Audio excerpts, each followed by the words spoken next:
শীতের দিনে এরকম গরম গরম একটা পাঁচমিশালি সবজি থাকলে আর কি লাগে বলেন দেখি।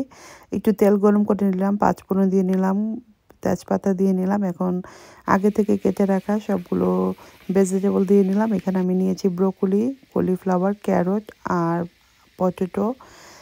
এখন দিয়ে দিব salt for taste, turmeric powder, coriander powder, chilli powder.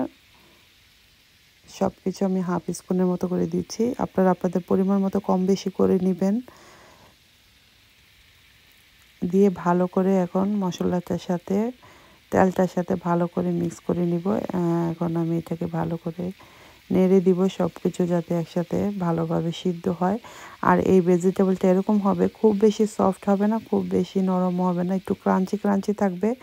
তাহলে এটা রুটি বা ভাতের সাথে খেতে খুব বেশি ভালো লাগে।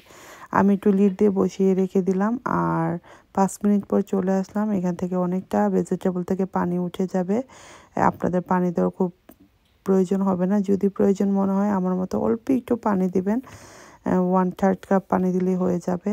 আর এটাকে এখন আমি ভালো করে আবারও মিক্স করে নিচ্ছি।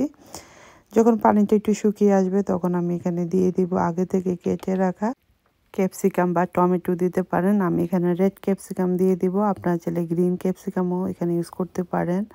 তো আমি রেড ক্যাপসিকাম দিয়ে দিলাম গ্রিন চিলি কিছু দিয়ে ভালো করে আবারও মিক্স করে নিব।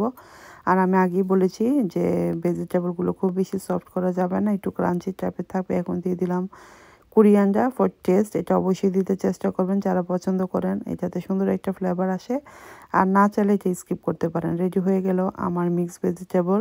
খেতে অসম্ভব মজা, একবার হলো ট্রাই করবেন রাইস বা রুটির সাথে। Thank you for